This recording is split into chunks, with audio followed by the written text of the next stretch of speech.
Coming up on Carolina Week, after a close vote, Betsy DeVos is the new Secretary of Education. We'll tell you how UNC students are reacting.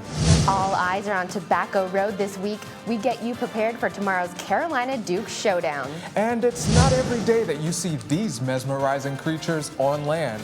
All that and more, Carolina Week starts right now.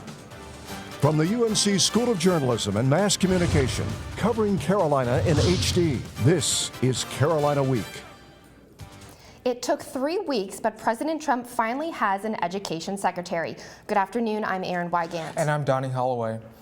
The vote was close. The Senate confirmed Betsy DeVos on Tuesday after Mike Pence became the first vice president in history to break a tie for a cabinet nominee. Reporter Danielle Wallace joins us live from UNC School of Education building with more on DeVos and what the confirmation means for higher education. Danielle? DeVos is a 59-year-old billionaire philanthropist and activist from Michigan. She'll now be leading the Department of Education and its $68 billion annual budget. DeVos has received a lot of criticism for her lack of experience working in education and her large donations to Republican lawmakers. She is also an advocate of school choice, which could take money away from public education and funnel it to for-profit charter schools and private schools.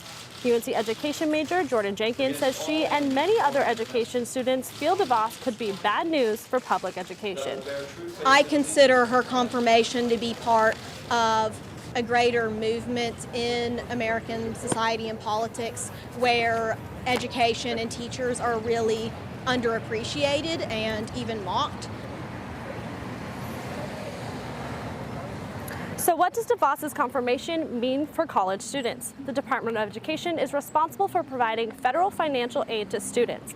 It also sets standards for accrediting agencies to use to review colleges.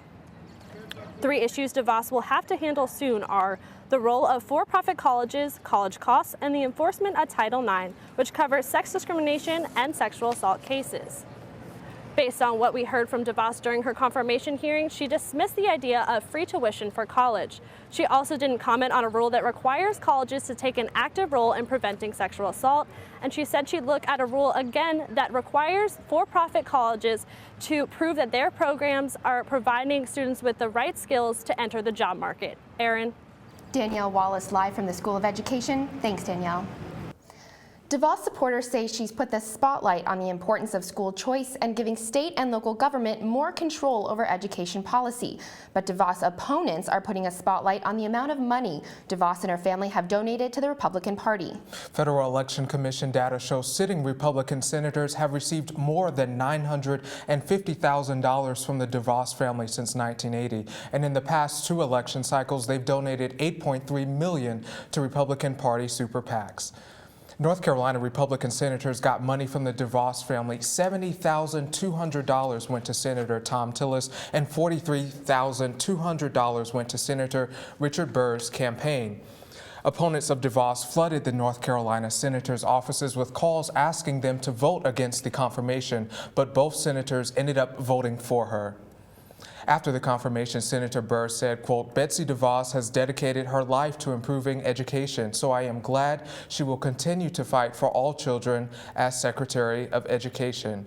Thom Tillis' office released a statement saying, quote, "He will hold Secretary DeVos and the Department of Education accountable, and he is confident the department will work closely with stakeholders in North Carolina to ensure students receive the educational opportunities they deserve," end quote. UNC's Young Democrats aren't wasting any time preparing for the next opportunity to protest recent activity in the White House. Students gathered at their latest meeting to make posters for this Saturday's event, Historic Thousands on Jones Street, more popularly referred to as HK on J. They'll be joined by more than 200 other organizations to protest in front of the General Assembly in Raleigh. House Bill 2 is one of the issues protesters have been particularly vocal about. And UNC basketball coach Roy Williams surprised reporters at the latest post-game press conference with a rant about the controversial bill. Thank you. You made some pretty pointed comments about the state law. Should I tell Kip?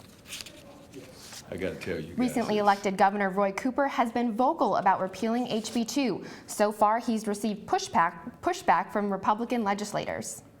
A state of emergency was declared in Chapel Hill Friday because of a water shortage. A major water main break forced OWASA, the Orange Water and Sewer Authority, to issue a no drink or use water Friday morning. UNC shut down the campus shortly after.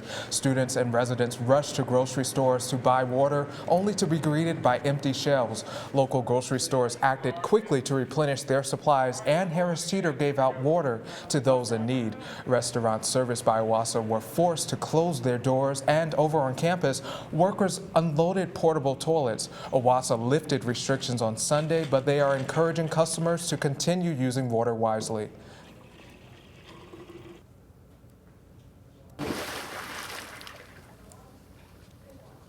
Weekend events came to a screeching halt after the campus shut down. With more than 100 volunteers involved, TEDxUNC organizers were particularly disappointed that no water meant no program. I was in a room with probably 5 or 6 other committee members, and when we found out, we were all just kind of disappointed that a year's worth of work got pushed back, and we're hopeful that we can postpone it to another date.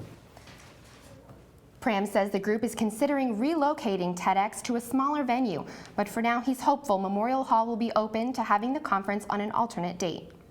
Homelessness continues to be a problem in Orange County, but in order to help those in need, it's important to know just how many need the help. About 30 volunteers are taken to the street to complete what's called a point-in-time count of people experiencing homelessness. Using a questionnaire, they collected demographic data of homeless people throughout the county. Questions include where people would be sleeping that night, how they identify racially, and if they had any mental disabilities or problems with substance abuse. Throughout the count, the police department delivered care packages for the homeless as incentives to participate. Homeless coordinator Corey Root analyzes the data. Already, it looks like the number of people living unsheltered will be at least double of what it was last year. Official numbers will not be released until March, but Root says the count has already revealed gaps in previous year's data. Root says she hopes to provide better care for the homeless from here on out. Student body president campaigns have just gotten started, but there's already controversy. It involves student government, Congress, and the Board of Elections. Laura Brache joins us live in the studio with the latest. Aaron, after Joe Neal's disqualification as candidate for campaign violations, a series of issues have turned up involving Congress and the Board of Elections. First of all, the UNC Supreme Court ruled the BOE's disqualification invalid. 3 members are currently on the board, but there should have been at least 5 in order to make decisions. This allows Neal to re-enter the race for student body president, and he has until this Thursday to turn in signatures to get on the ballot like the rest of the candidates. Now, this decision also delays the general election until current student body president Bradley O'Para names his 3 temporary members to the board. In another twist, Student Congress impeached the BOE chair because he allowed the board to make decisions without the proper number of members.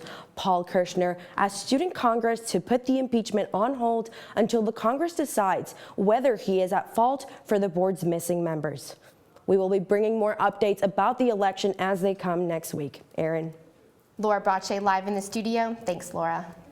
A major change is on the way for UNC student government. After more than a year of debate, student government will be split into 2 governing bodies, undergraduate and graduate. Student Congress started drafting a supreme constitution to govern both undergrad and graduate bodies. There will also be separate constitutions, presidents, cabinets, and senates for both bodies. A joint committee is also being proposed. A measure is being discussed to make a 2/3 vote mandatory so neither body can overpower the other. Chancellor Folt will have to approve the measures once they are complete. Student Stores is turning a new page. We'll explain why they want students to rent their textbooks this year.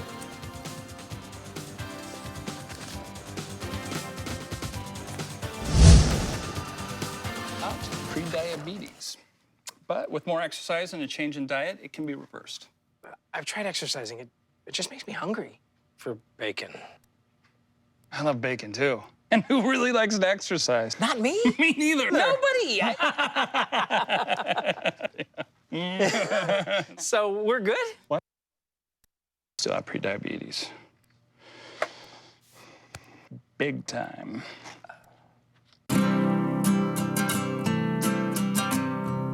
Every day across America, excess food is gathered by a network of good people at local food banks, giving hope to millions of children who struggle with hunger.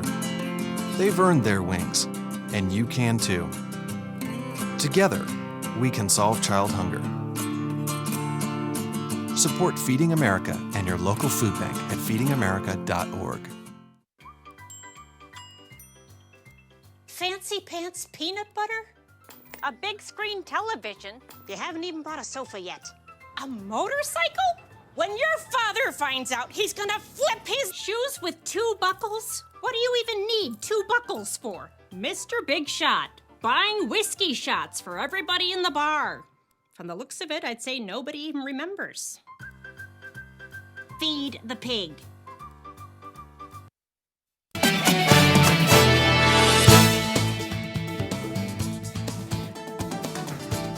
Last semester was one for the books for UNC student stores. No, really. It was the store's first semester under Barnes & Noble College Management. And while the change in management originally had some students up in arms, a new textbook rental policy could be proof of why you shouldn't judge a book or a bookstore by its cover. Brendan Marks has more. Books, books, and more books. Students flock here to the second floor of UNC student stores to get their textbooks at the start of every semester. And store management says the process has never been as cheap as it is now. So one of the things that Barnes & Noble could bring to the table is the fact that we have a very robust rental program. That rental program has been Gretch Carter's main focus since Barnes & Noble took over the store in July. And since then, textbook rentals are up 480%. Renting textbooks is easier than it's ever been before. All you gotta do is find the book on the shelf, and then once you've got it, you take it to the register and ask to rent it. And that policy, this new rental policy, saves students over $1.1 million in its first semester alone. Senior Alex Gold says he agrees with the store moving away from textbook buybacks. Usually, you get it, it's a nice book, but at the end of the semester, if you try to sell it back, you're gonna get practically nothing. I have classes that have required 10 really small textbooks, and if you buy it, you can buy it for $20, you'll get $1. But some students say they actually prefer the old system. I think it's better to buy them instead of renting them because you can have them on you and you can mark them up and make notes, notate, and go back to see what you've written. With renting them, you can't do that. But Barnes & Noble stands by its rental program and estimates that it will save UNC students nearly $2 million by the end of the school year. In Chapel Hill, I'm Brendan Marks reporting. Gretch Carter says the store rented 25,000 books in the fall, and in the first weeks of January alone, they rented another 20,000. 2 years ago, the Carolina community lost one of the most beloved figures the school has ever seen. Tuesday marked the 2-year anniversary of the passing of Coach Dean Smith. Smith left an untouchable legacy on the court with 879 wins, 11 Final Fours, and 2 national titles. But his legacy off the court as a civil rights advocate will be remembered just as much. Coach Smith was 83 when he passed away. The UNC-Duke rivalry is legendary nationwide, and on campus you can feel the excitement for days. Our Alexa Papadopoulos asks students about their game day plans and traditions. She joins us live from the Old Well. Alexa? That's right, the UNC-Duke rivalry can be pretty intense. So I talked to a few fans who plan on keeping to their personal traditions in the hopes for a win. Yeah, absolutely. I always wear the jersey of the color that UNC is wearing that day. I always have my hat on, and it's always just twisted to the right whenever whenever we're winning, and if we're losing, I twist it to the left in hopes that we make a comeback. I've watched the Carolina game with my dad every year, so I watch it with him. I wouldn't say I have any superstitions. I do have one friend that's not allowed to watch, though, because every time he's watched, we have lost. So we won't let him watch, but no, we'll just get dressed up in Carolina gear and watch the game and rush Franklin. I've heard about rushing Franklin Street. I've heard the myths from the RAs and the other upperclassmen, so I'd love to win and hear everybody do that. While you might not need the reminder, the game is tomorrow night at 8. Alexa Papadopoulos live from the Old Well. Thanks, Alexa. With temperatures in the 70s, it looks like spring has already sprung in Chapel Hill. But will the warm weather last? Meteorologist Kyle Hansen has the forecast coming up next.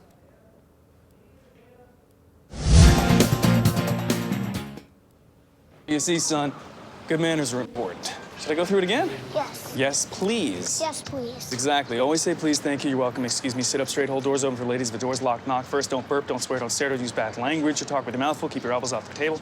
And don't interrupt. Cover your mouth when you cough or sneeze. On the bus, give your seat up to anybody who has trouble standing. Bottom line, treat others the way you want to be treated. Got it? Good talk. Most parenting is hard to do in just 2 minutes.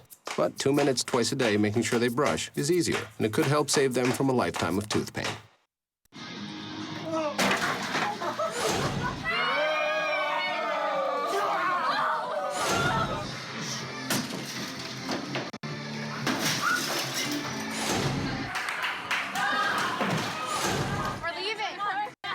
Most party fouls are pretty dumb.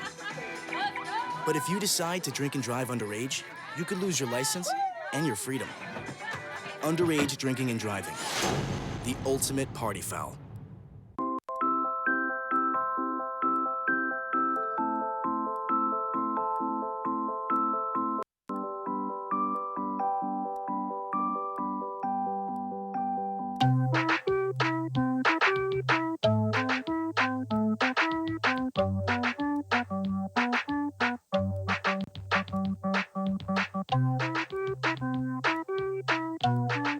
Start a story. Adopt at theshelterpetproject.org.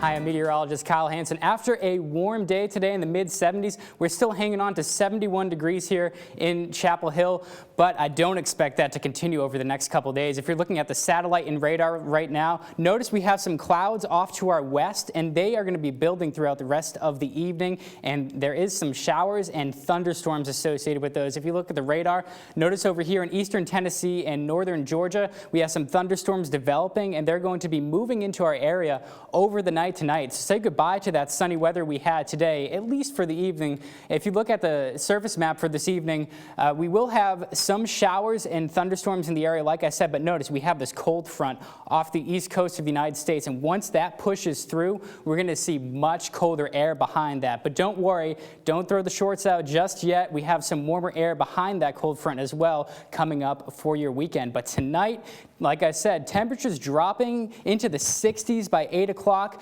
upper 50s by 11 and 2 a.m. We do have a chance for some thunderstorms as well. So if you're a light sleeper, you might want to wear some earplugs tonight because you could get woken up by the lightning. And for tomorrow, that rain off the coast is going to be pushing off towards the north and east. But as that cold front has slipped on through, expect temperatures to be a lot cooler. And notice also in the mountains of North Carolina, we do have a chance for some mixed precipitation. So if you have family and you're traveling out there or friends tomorrow during the day, be careful as you pass through some of those gaps and notches in the Appalachians, as we could see some snow showers there, as well as towards the northeast, a pretty big snowstorm there as well. Tomorrow's high temperature, 49 degrees, and it will be quite gusty in terms of winds out of the northwest at 15 to 20 miles per hour. So real field temperatures are going to be more like the low 40s and upper 30s. So bundle up when you head to class tomorrow with temperatures in the mid-40s at 8 a.m., 49 by the time we get to 3 o'clock in the afternoon, and that's about as good as we're going to get.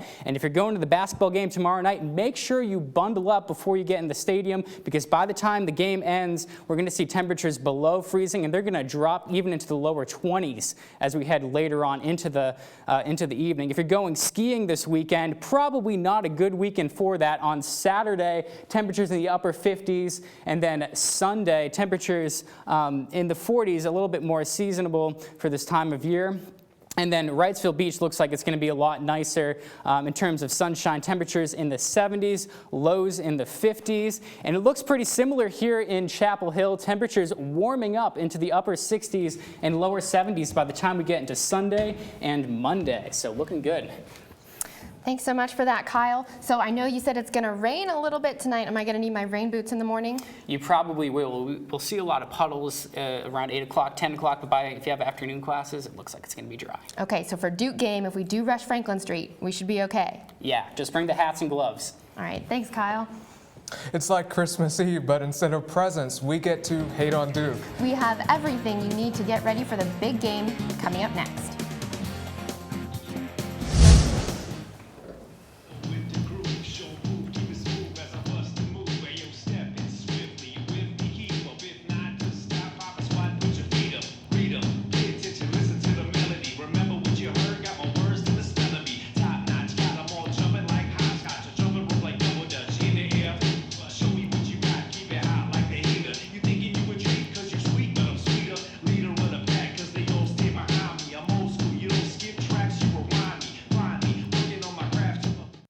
Music is a bridge between the material and the spiritual.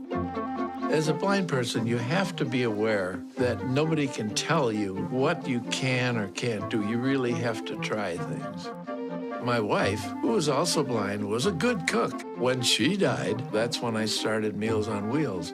My name is Harvey Lauer. America, let's do lunch. Drop off a hot meal and say hello. Volunteer by donating your lunch break at americaletsdolunch.org.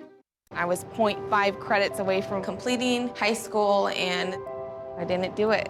My support team never stopped pushing for me to be better because they knew who I could become as a person.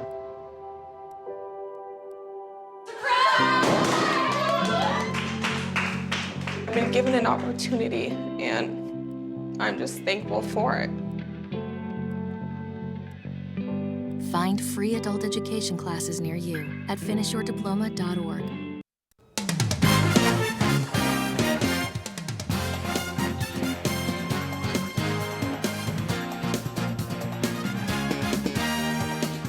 Hello and welcome to Carolina Week Sports. I'm Gage Tillotson. The entire college basketball world will revolve around Tobacco Road once again tomorrow night as the Carolina men's basketball team travels 8 long miles to take on Duke. It's one of the biggest matchups of the year, and here's what head coach Roy Williams says about the Tar Heels' strength turning into a weakness. It's like I say, it's a double-edged sword, and we may have an advantage, but that gives them an advantage because one of our big guys got to be running around guarding the guy that's on the three-point line. And so which factor of the game is going to be the most dominant? It is a unique atmosphere. It's a great atmosphere. I mean, it really is. If you really just focus on the game and not on the rest of the stuff, it's a fantastic atmosphere to be playing because it's always loud. Of course, Roy was referring to the Cameron Crazies, and Joel Berry poked some fun at that group. It just makes me laugh, honestly. I mean, you must be doing something good if they're spending their time, trying to find out quotes and stuff to come up with to say at the game. So I think it's funny, and I mean, it's all a part of the rivalry, and I think that's what makes it so great. In case you've been solely focusing on the Tar Heels, here's a look at the roller coaster season the Blue Devils have had so far. Duke entered the year as the preseason #1, but without 3 elite freshmen in Harry Giles, Jason Tatum, and Marquise Bolden, all out with injuries. The Devils would finish non-conference play with 1 loss, but not without controversy. Grayson Allen tripped an Elon player, getting suspended indefinitely for 1 game.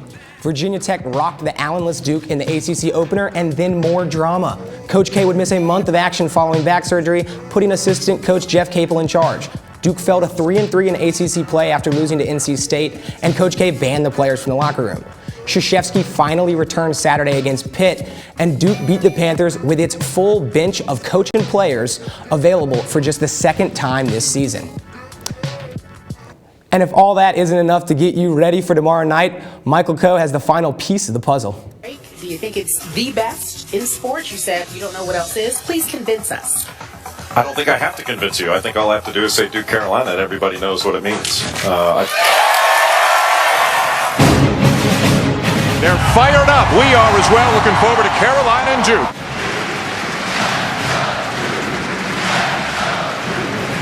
They're out of time. They're going to play it. Inside 10 seconds. Berry. Partially blocked. Duke ball.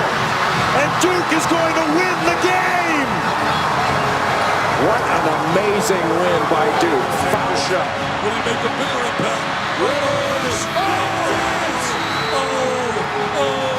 Unbelievable.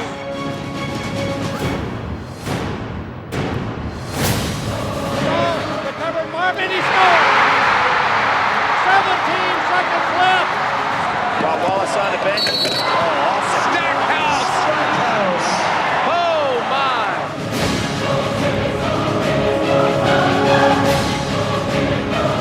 Jordan, look at that.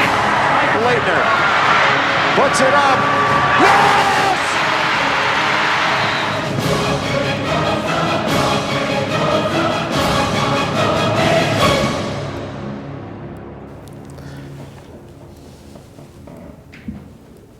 Well, we just can't shake that Duke rivalry. And Gage, what's your prediction for the game?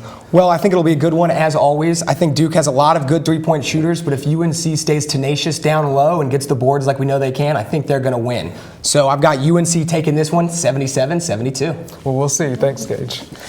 They're wet and they're wild. We'll take you to Greensboro where you'll meet some mythical Merce people.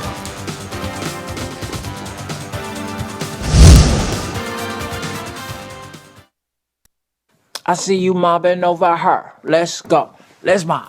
Let's crawl. Let's crawl. Let's crawl. Hey, yo, we mobbing. Come on, girl. Let's crawl.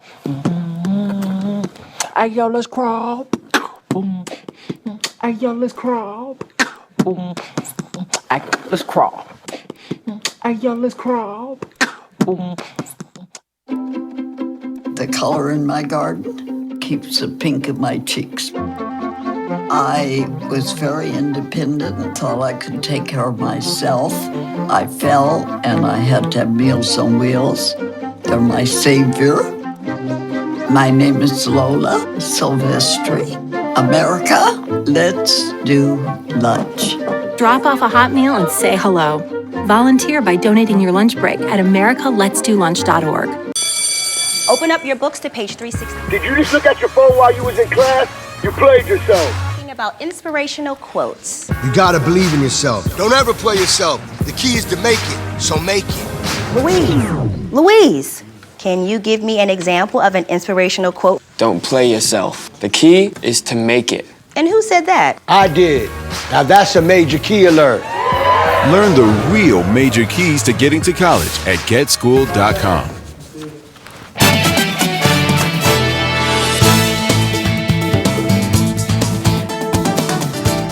Got to see this next story. It's about a mermaid festival. You heard that right, a mermaid festival. Carolina Week's Anne Marie Haggerty was there.